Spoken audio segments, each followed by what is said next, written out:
Assalamualaikum warahmatullahi wabarakatuh.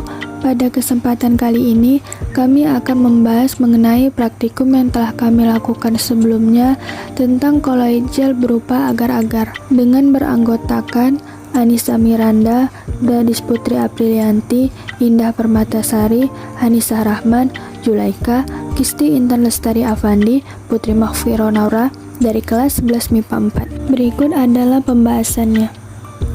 Apa itu koloid?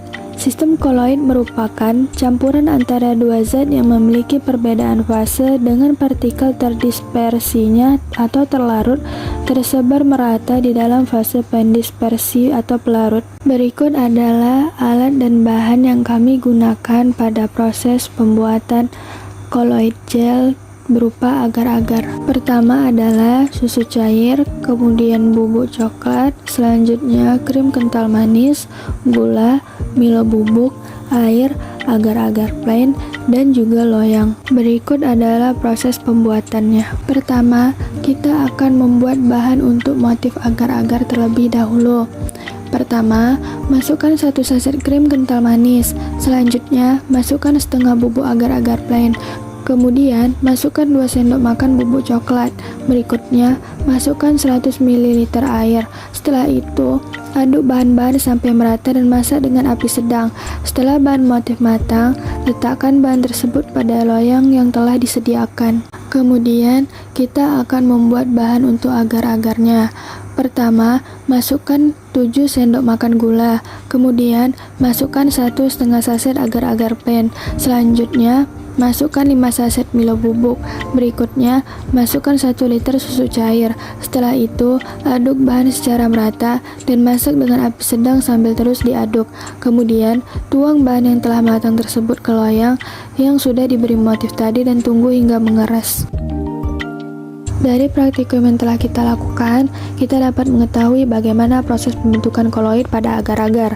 Agar-agar disebut koloid karena dalam proses pembuatannya terbentuk struktur gel yang tercipta karena ketika dipanaskan di dalam air, molekul agar-agar dan air bergerak bebas, kemudian saat didinginkan, molekul-molekul agar-agar merapat satu sama lain, memadat, dan membentuk kisi-kisi yang mengurung molekul-molekul air, sehingga terbentuklah sistem koloid padat dan cair.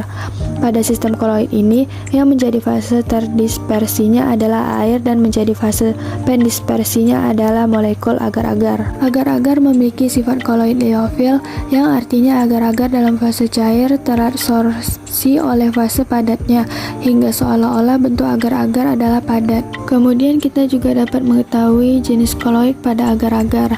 Agar-agar termasuk koloid jenis gel. Gel merupakan jenis koloid yang terbentuk dari campuran zat padat dan zat cair. Gel terbentuk karena fase terdispersi mampu mengadsorpsi medium pendispersinya. Dan yang terakhir adalah bagian kesimpulan. Mengapa agar-agar disebut koloid? Agar-agar disebut koloid karena dalam proses pembuatannya terbentuk struktur gel yang tercipta karena ketika dipanaskan di dalam air, molekul agar-agar dan air bergerak bebas, kemudian saat didinginkan, molekul-molekul agar-agar merapat satu sama lain, membuat dan membentuk kisi-kisi yang mengurung molekul-molekul air, sehingga terbentuklah sistem koloid padat dan cair. Pada sistem koloid ini, yang menjadi fase terdispersinya adalah air dan yang menjadi fase pendispersinya adalah molekul agar-agar.